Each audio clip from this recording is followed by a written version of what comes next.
자, 이렇게 오늘도 함께 하시는 모든 분들 우리 주님의 이름으로 축복합니다. 우리 다 같이 찬송가 524장 우리 같이 하시겠습니다. 524장입니다. 갈 길을 밝히 보이시니 524장입니다.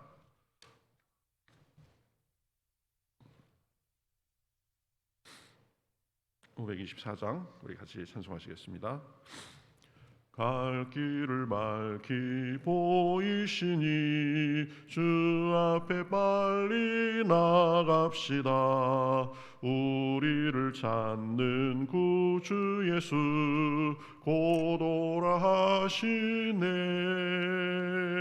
죄악 벗은 우리 영혼은 기뻐 뛰며 주를 보겠네. 하늘에 계신 주 예수를 영원히 섬기리. 우리를 오라 하시는 말 기쁘게 듣고 순종하세. 구주를 믿기 지체 말고 속속히 나가세.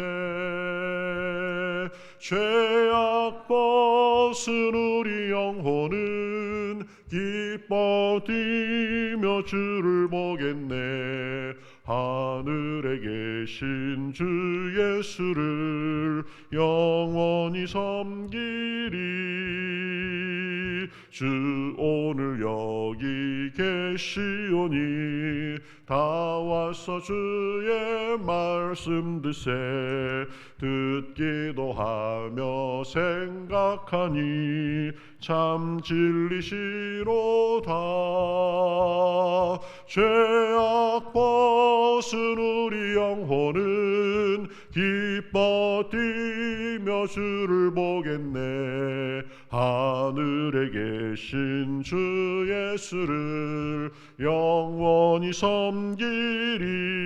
주 오늘 여기 계시오니 주의 말씀 드세.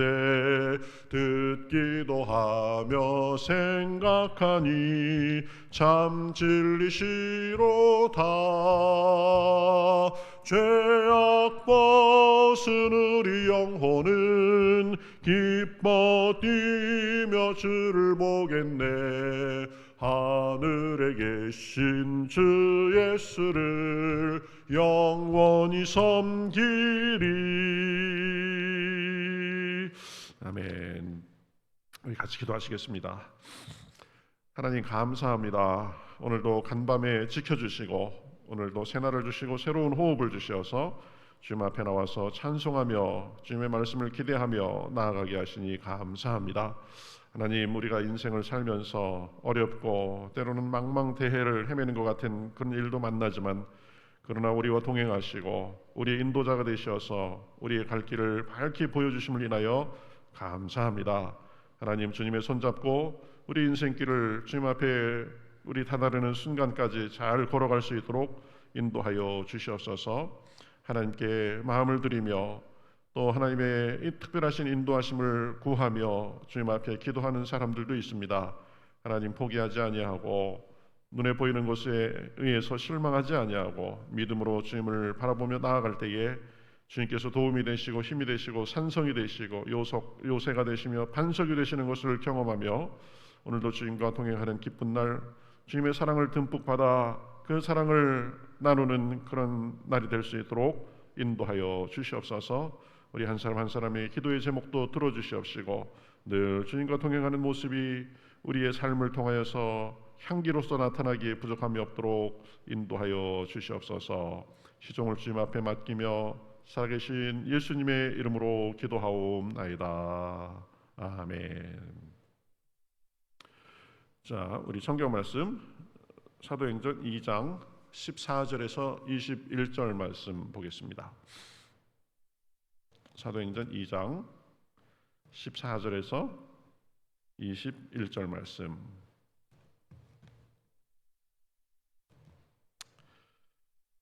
사도행전 2장 14절에서 21절 말씀, 신약성경 188면 정도 있습니다. 같이 저와 여러분이 한 절씩 교독하시겠습니다.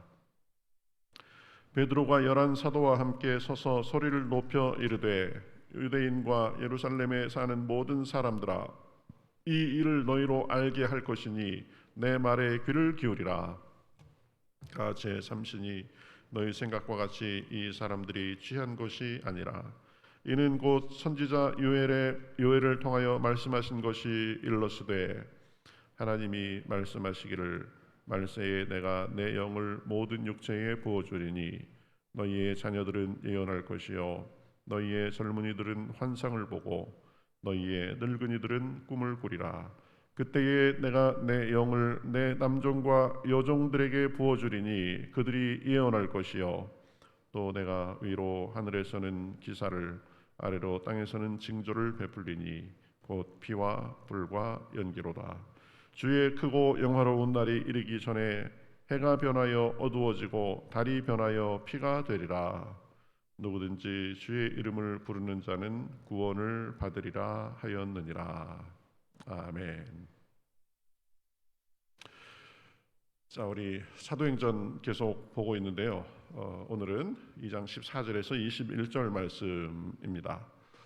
이 앞부분에서는 이제 오순절 날이 되니까 그 성령님께서 급하고 강한 바람 소리 같이 그리고 또 불꽃처럼 이렇게 각 사람의 머리에 임하여서 사람들이 방언을 하게 됐죠. 그래서 이 방언 때문에 또 그리고 어떤 큰 소리 이런 것들이 나고 그러니까 그 당시 오순절을 지키기 위해서 예루살렘에 왔던 많은 사람들이 그곳에 와서 지금 소동이 일어나고 야, 이 사람들이 무슨 일인가 그래가면서 이 사람들이 세술에 취했다 이런 사람도 있었고 또 놀라는 사람도 있고 그런 상황이었습니다. 그러니까 베드로가 이제 그 사람들에게 이 무슨 일이 생긴 것인가 그 부분에 대해서 설명을 시작한 것이 바로 이 오늘 읽은 본문 말씀입니다. 14절 15절을 보면 베드로가 열한 사도와 함께 서서 소리를 높여 이르되 유대인들과 예루살렘에 사는 모든 사람들아, 이 일을 너희에게로 알게 할 것이니 내 말에 귀를 기울이라. 무슨 일이 생긴 건지 무슨 일이 있었던 것인지 내가 너희들에게 알게 하겠다. 그러니까 내 소리를 들어봐라. 그래가면서 15절에 보면 때가 제 삼신이 너희 생각과 같이 이 사람들이 취한 것이 아니다 이렇게 말합니다. 삼시면은 삼시, 육시, 구시 이러는데 거기에 6을 더하면 됩니다. 우리나라 시간으로 하려면. 그래서 삼시면 아침 9시 정도 이렇게 되는 거죠. 그러니까 우리가 아침부터 지금 술 취한 게 아니다. 술 취한 게 아니고 이것은 그 선지자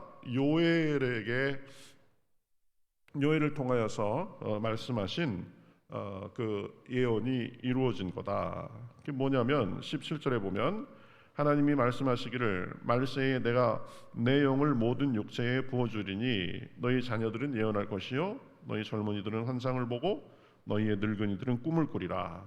그때에 내가 내 영을 내 남종과 여종들에게 부어주리니 그들이 예언할 것이요. 이 요엘서에서 말씀하셨던 그 예언이 오늘 마침내 이루어진 것이다. 내 영을 모든 육체에게 부어주리라. 그렇게 그 선지자가 하나님께 말씀을 받아서 그 이상을 보고 한 것을 예언했는데 그 예언이 이루어진 것이다. 그러니까 성령의 시대가 올 것이다. 그 성령은 믿는 모든 사람에게 부어줄 것이다 라고 그렇게 약속했는데 드디어 오늘이 그날이다. 아주 역사적인 날이다. 이렇게 말을 하는 거죠. 그래서 성령님을 이제 부어주셔서 자녀들은 예언하고 젊은이들은 환상을 보고 늙은이들은 꿈을 꾸고 남종과 여종에게도 그들에게 부어주어서 그들이 예언을 할 것이다 이렇게 말을 합니다. 그러니까 남녀노소 신분에 귀천할 것 없이 성령을 부어주실 것이라는 그 말씀을 주셨는데 그것이 이루어진 것이다. 그래서 그들이 이제 예언을 하고 꿈을 꾸고 그렇게 할 것이다. 예언이 뭐예요? 예언, 하나님의 말씀이죠. 하나님의 말씀. 그러니까 이전에 그저 한탄하고 비관적이고 자기의 욕심과 그런 것을 따라서 말하고 쫓고 그런 것이 아니라 새로운 말을 하게 될 것이다 라는 거죠. 소망의 말, 능력의 말, 긍정의 말, 감사의 말, 그런 것을 할 것이다. 그리고 꿈을 꾸게 될 것이다 라고 했는데, 이 꿈을 꾼다라는 게 뭐예요? 우리의 한계를 벗어나서 이제 정말 비전을 갖게 되고, 그리고 하나님의 차원의 생각을 하게 될 것이다. 그러니까 성령을 받으면 이 사람들이 소망의 사람이 될 것이다.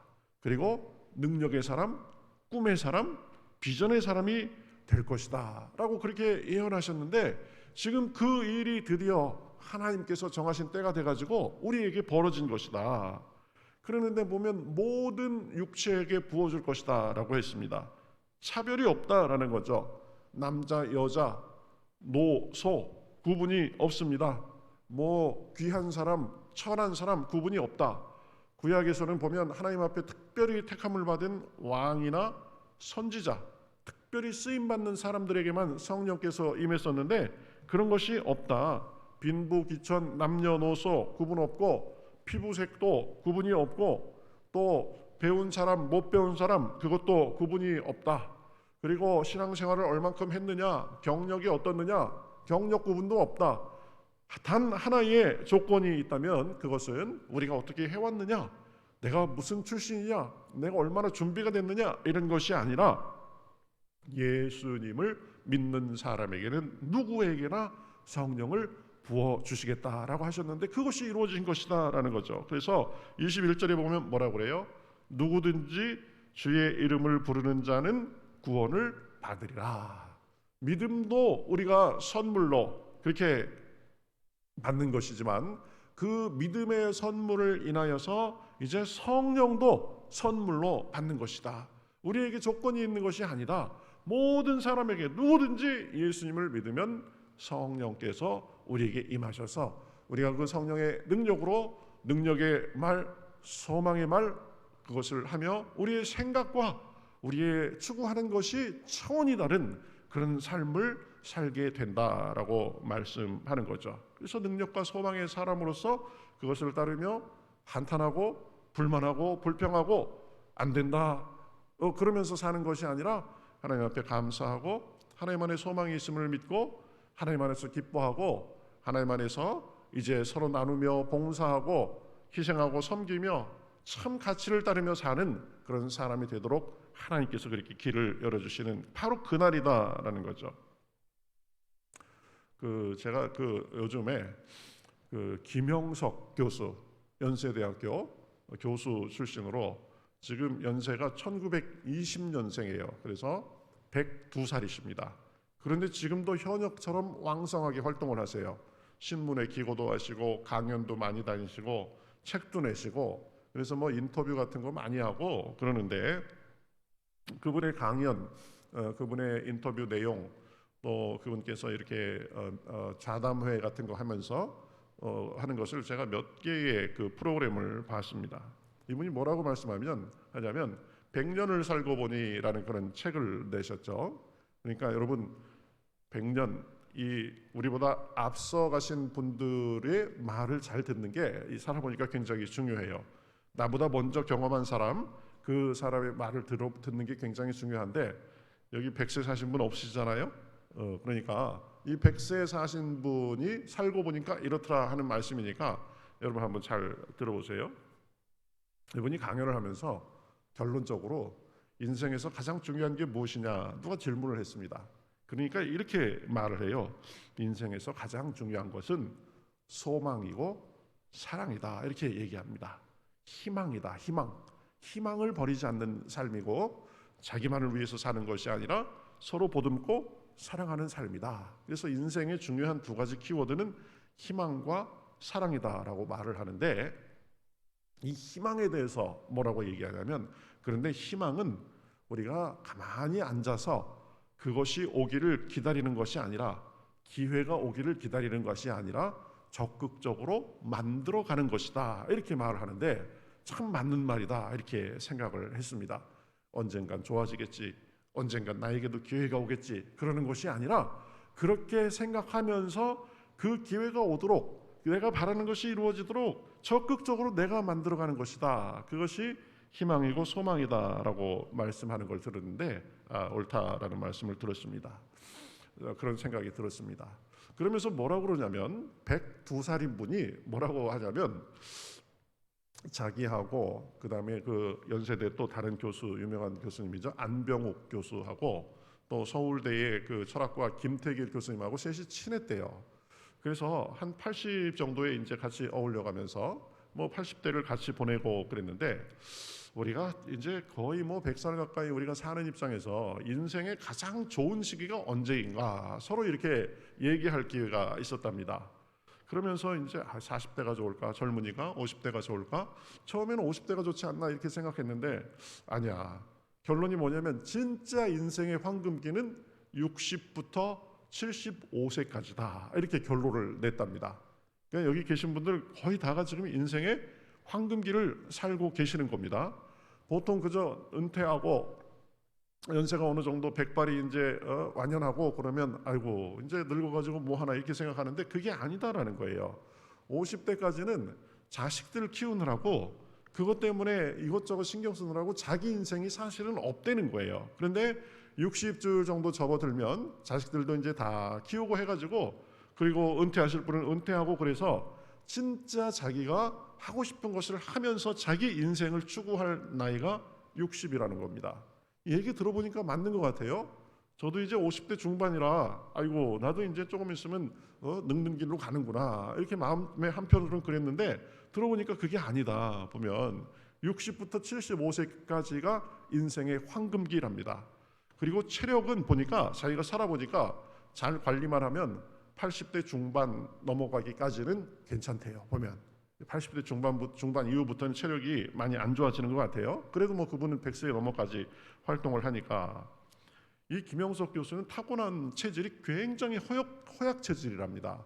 그래가지고 이 10대 초반부터 계속 뭐 이 여러 가지 아리를 하고 그다음에 경기 같은 것도 많이 하고, 그래가지고 14살쯤 됐을 때는 내가 조금 있으면 죽을지도 모르겠다, 죽음의 그림자가 늘 어른거리는 삶을 살았대요. 그 어머니가 소원이 뭐냐면 우리 아들 나이 20살 때까지만 사는 걸 봤으면 좋겠다, 이게 소원이었대요. 그래서 몸이 너무 약해가지고 늘 조심하고 관리하고, 그러다 보니까 자기가 이렇게 미리미리 조심하고 관리하고 이런 게 체질이 돼서 지금 늙어서까지 비교적 건강하게 산다 이렇게 얘기합니다. 왜 유병장수라는 말이 있잖아요. 골골하면서 여든 간다, 이런 말이 있잖아요. 그러니까 이 체력 좋은 사람들이 과신하고 나는 뭐 몸 건강해 이러다가 자기 속이 탈나는 것도 모르고 그렇게 되는 수가 많은데, 보면 잘 관리를 해서 그렇다라는 것입니다. 그러면서 인생을 행복하게 살기 위해서 이 중요한 것들이 또 구체적으로 뭐냐면, 첫 번째는 배우는 삶을 살아야 된다. 늘 배우고 책도 보고 새로운 것을 받아들이고 자꾸 자기를 열심히 개발해야 된다, 이렇게 얘기를 하고, 그 다음에는 자기가 좋아하는 일을 하면서 살아야 된다고 그래요. 그런데 여러분 아이들 키우고 가정을 이끌고 뭐 먹고 살다 보면 좋은 일 싫은 일을 구분할 수가 없죠. 일단 벌어야 되니까. 그렇지만 이제 어느 정도 여유가 되면 자기가 진짜 하고 싶은 취미생활 같은 거, 그런 것들을 해가면서 진짜 하고 싶은 일을 하면서 살아라. 그 다음에 또 하나는 뭐냐면 봉사활동을 많이 해라 그럽니다. 그러니까 배우는 것, 취미활동, 봉사활동, 이것이 늙어서도 건강하게 사는 비결이다, 이렇게 말씀하면서요. 또 뭐라고 그러냐면, 자기가 이렇게 살고 보니까 학력은 그렇게 중요하지가 않대요. 학력은 가방끈이 얼마나 기냐, 대학을 나왔냐 안 나왔냐, 이거는 본질이 아니다라는 거예요. 저도 그렇게 생각을 한 지가 오래됐습니다. 많이 배운 사람이 자기 마음을 잘못 쓰고 자기만을 위해서 살면 그것처럼 골치 아픈 게 없습니다. 못 배웠어도 이렇게 마음을 곱게 쓰고 좋은 책을 읽어가면서 자기를 이렇게 잘 가꾸고 사는 삶이 진짜 좋은 삶이다. 제가 이런 말씀을 왜 들으냐면, 가만히 생각해 보면 이 김영석 교수가 한 말이 우리에게 다 적용되는 겁니다. 여러분 좋은 책을 많이 보는 게 낫다고 그랬죠, 학력보다. 여러분 책 중에 진짜 제일 좋은 책이 뭐예요? 성경책 아니에요, 성경책. 그렇죠? 사람들이 그래요. 이 책 저 책 다 봐도 결국은 성경밖에 없더라, 이렇게 얘기하는 사람들이 많아요. 근데 우리는 늘 성경을 읽고 성경 말씀을 듣고 그 말씀을 묵상하고 사니까 얼마나 우리가 복된 길에 들어선 사람입니까? 그리고 하나님의 돌보심 속에 살면서 늘 예배드리고 주님의 도움을 받고 사니까 늘 우리가 마음이 편안하게 살 수 있는 거죠. 또 봉사활동 많이 해야 된다 그러는데요, 보면 교회 통해서 이런저런 봉사를 하게 됩니다. 자기만을 위해서 하는 것이 아니라 교회를 섬기기도 하고 또 사람들을 섬기기도 하고, 그래서 이 봉사가 보면 우리 삶의 자연스러운 일부다. 그 다음에 또 혼자 외톨이로서 자기만을 위해서 사는 것이 아니라 서로 사랑하고 교제하고 또 하나님께 기도해가면서 또 다른 사람을 위해서 기도해줘 가면서, 그리고 오늘 우리 성령님께서 임하신 것은 요엘서의 예언이 이루어진 것이다 라고 했는데, 우리가 혼자 사는 것이 아니라 늘 성령님과 동행해가면서 성령님의 은혜와 능력을 받아 산다. 그러니까 가만히 보니까 우리는 아주 장수하고 건강하게 그렇게 사는 길로 접어든 사람입니다. 여러분, 이것이 우리가 누리는 은혜 중에 은혜인 줄 믿습니다. 그럼 하나님께서 우리에게 벌써 좋은 것 다 주셨다. 그래서 하나님을 모시고 그 안에 살면 잘 될 수밖에 없는 길로 들어선 사람이 우리다라는 것입니다. 그렇죠? 건강하고 장수하고 늘 긍정적이고 소망과 능력과 사랑과 봉사의 삶을 살도록 우리가 그렇게 우리의 그 주님의 인도를 받으면서 산다. 이 모든 것을 공짜로 누리며 삽니다. 그렇죠? 믿음으로, 단지 우리가 예수님을 알고 그 예수님을 우리의 주님으로 영접했다는 그 사실 때문에 하나님께서 우리에게 사랑을 부어주시고 능력을 주시고 우리를 인도해 주시고 보호해 주시고 소망에 사로잡혀 살게 하시고 불평과 불만과 욕심의 노예로 사는 것이 아니라 그것을 다스리면서 사는 그런 사람이 되도록 해주셨다라는 것입니다. 값없이 부어주시는 그 은혜를 누리면서 이것이 언제 날아갈까 그러면서 전전긍긍하면서 사는 것이 아니라 우리를 죽을 때까지 영원히 인도하신다는 그 약속 속에서 하나님의 손을 잡고 인생의 걸음을 걸어간다라는 것입니다. 여러분, 이 은혜에 감사하고 누리며 사실 수 있기를 바라겠습니다. 순간순간에 감사하고 일상에 감사하고 하나님의 사랑과 돌보심에 감사하고 성령님을 의지하며 사시는 그런 삶이 되시기를 바랍니다. 오늘도 그러한 은혜를 풍성히 누리고 나누며 사시는 그런 복된 날 되시기를 우리 주님의 이름으로 축복합니다. 우리 주님의 이름으로 축복합니다. 네, 우리 아멘 좀 크게 하는 우리 좀 버릇을 좀 드렸으면 좋겠습니다. 자, 우리 같이 찬송가 191장 우리 같이 찬송하겠습니다. 191장 내가 매일 기쁘게 순리의 길 행함은, 우리가 성령님을 받아서 누리며 산다라는 것은 복 중의 복이고 축복 중의 축복이다. 구약시대 사람들은 생각도 할 수 없는 그런 특권인데 우린 그걸 당연히 누리고 있죠. 당연한 것이 아닙니다. 사실은 하나님께서 우리에게 부어준 것이다. 그것을 생각하면서 우리 찬송하겠습니다. 191장 내가 매일 기쁘게 찬송하겠습니다. 내가 매일 기쁘게 순례의 길 행함은 주의 팔이 나를 안보함이요, 내가 주의 큰 복을 받는 참된 비결은 주의 영이 함께함이라. 성령이 계시네, 할렐루야 함께하시네. 좁은 길을 걸으며 밤낮 기뻐하는 것 주의 영이 함께함이라. 죄에 빠져서 평안함이 없을 때 예수 십자가의 공로 힘입어 그 발 아래 엎드려 참된 평화 얻음은 주의 영이 함께함이라. 성령이 계시네, 할렐루야 함께하시네. 좁은 길을 걸으며 밤낮 기뻐하는 것 주의 영이 함께함이라. 나와 동행하시고 모든 염려 아시니 나는 숲의 새와 같이 기쁘다. 내가 기쁜 마음으로 주의 뜻을 행함은 주의 영이 함께함이라. 성령이 계시네. 할렐루야 함께 하시네. 좁은 길을 걸으며 밤낮 기뻐하는 것 주의 영이 함께 함이라. 세상 모든 욕망과 나의 모든 정욕은 십자가에 이미 못을 박았네.